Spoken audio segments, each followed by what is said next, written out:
राग श्री।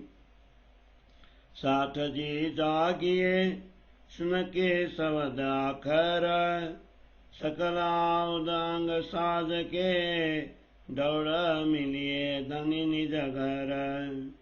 धनी के लाए मैं कहे तुमको चार शब्द, किन ज्यादा किन कम लिए किन कर दारे रद। किन कम किन ज्यादा जीतिया कोई आठ पतक चले हार, साठ जियो बाजी मिने कोई जीत्या बेसुमार। अब समय आए पहुंचिया मेरे तो लेना सेरा, तनिए बानी करता मुझे किया सो मैं मुख फेरों क्यों कारा। कोई सिर लियो तो लीजियो तनिए के लाए सात कारण, ना तो मेरे सिर जरूर है ये शब्द बलवोतन। ये नीके मैं जानता करिए तुम पहचान, तुम में से बिरला कोई पीछे पड़े आकर लोगे सिर निदान। मेरे तो आगू हो न तनिए दिए सिर भार, समझ सको सो समझियो कर आत्म अंतर विचार। अब मैं दिल विचारिया लिया न सिर सावादा, तो जूती दिया लगा रही जो बांधी माए हद। एक शब्द जो जागृत अंतरात्म चुवाए, तो दिया जूती सुपन की तवहीं देवे उड़ाए। आगू जागृत बचन के क्यों रह दे असुपन, मोए असरज आगू साँच के दिया जूती रखी किन्ना। ये भी फिर विचारिया सच आगे न रहे अनीता, ये बला हुकुम के दिया सुपन रहीता। सोई हुकुमाए पहुंचिया जो करती सराता, शब्द भी सिर पर लिए आया हो तन बल जागृता।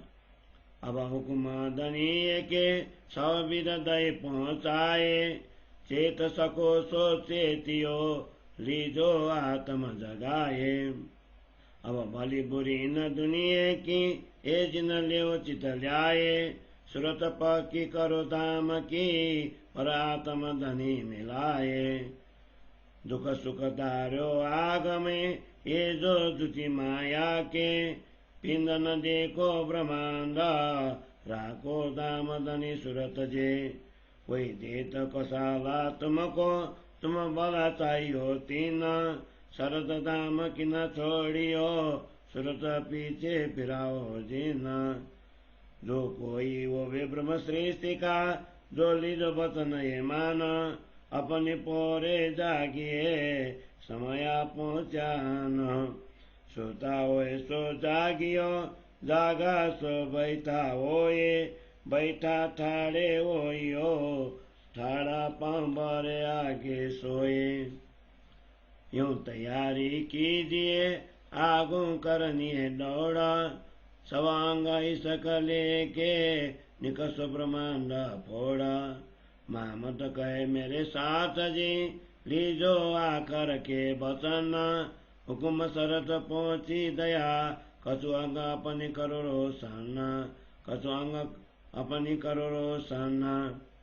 चौपाई 20 प्रकरण 86 चौपाई 1214।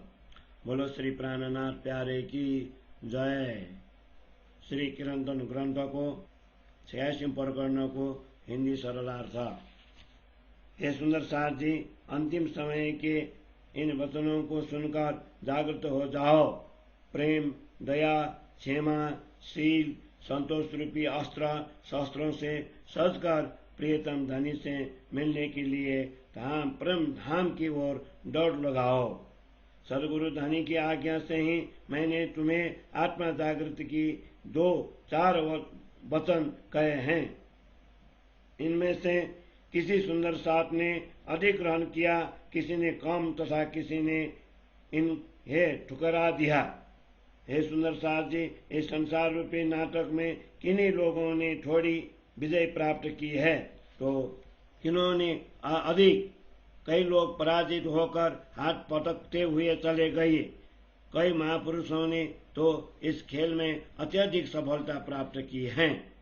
अब धनी जी के वचनों को चरितार्थ करने का समय आ पहुंचा है, इसलिए मुझे तो इन वचनों को शिरोधार्य करना ही है। धनी जी ने मुझे यह दिव्य वाणी कहने योग्य बनाया, इसलिए मैं उनके वचनों से कैसे पीछे हट सकता हूँ। यदि किसी को शिरोधार्य करना हो तो करें। धनी जी ने तो सुंदर साथ के लिए ही कहलवाया है, अन्यथा ये वचन मुझे तो शिरोधार्य ही हैं ही।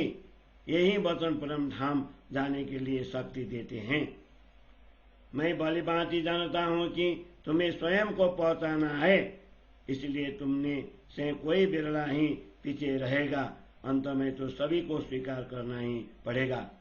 मुझे तो इन वचनों को धारण कर आगे चलना ही है, क्योंकि निजानंदाचार्य सदगुरु श्री देवचंद्र जी ने सुंदर साथ को जागृत करने का दायित्व तो मुझे सौंपा है। यदि तुम आत्मा दृष्टि से विचार कर समझना चाहो तो समझ सकते हो।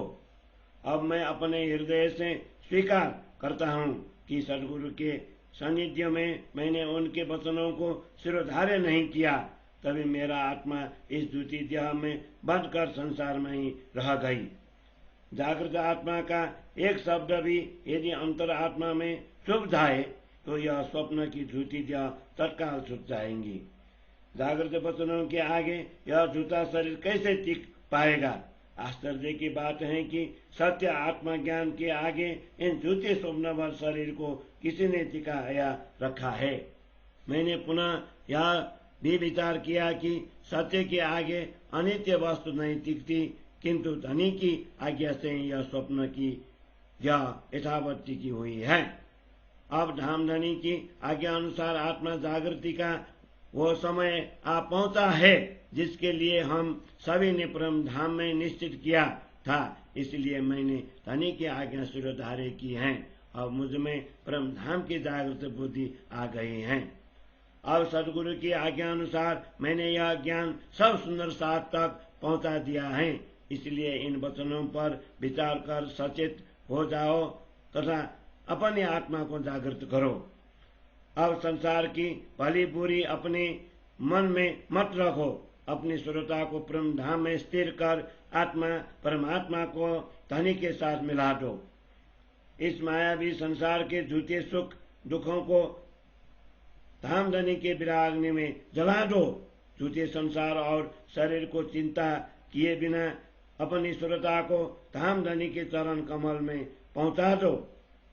इस संसार का व्यवहार में यदि कोई तुम्हें दुख देता हो तो भी तुम उसका भला चाहो, क्योंकि इस झूठे खेल में आने से पूर्व हम सब ब्रह्म सृष्टियों ने एक दूसरे को जागृत करने की प्रतिज्ञा की थी।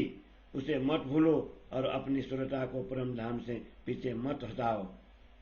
जो कोई भी ब्रह्म सृष्टि की सुरता हो वह इन वचनों को मानकर चले।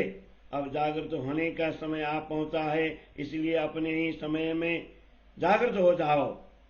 जो कोई अज्ञान की निद्रा में सो रहे हैं वे अखंड ज्ञान द्वारा अपनी आत्मा को जागृत करें।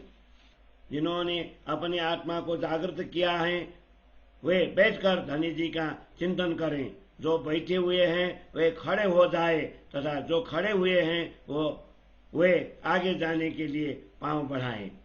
इस प्रकार परम धाम जाने की तैयारी कर लो, क्योंकि आगे की दौड़ लगानी है।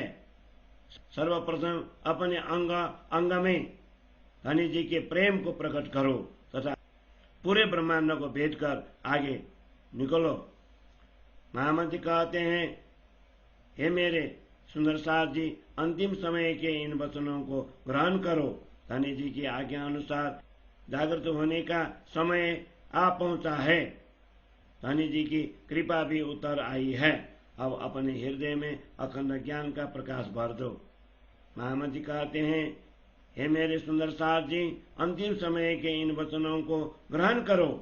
धनी जी की आज्ञा अनुसार जागृत होने का समय आ पहुंचा है। धनी जी की कृपा भी उतर गई आई है। अब अपने हृदय में अखंड ज्ञान का प्रकाश भर दो। अब अपने हृदय में अखंड ज्ञान का प्रकाश भर दो। चौपाई 20 प्रकरण 86 चौपाई 12 से 14। बोलो श्री प्राणनाथ प्यारे की जय।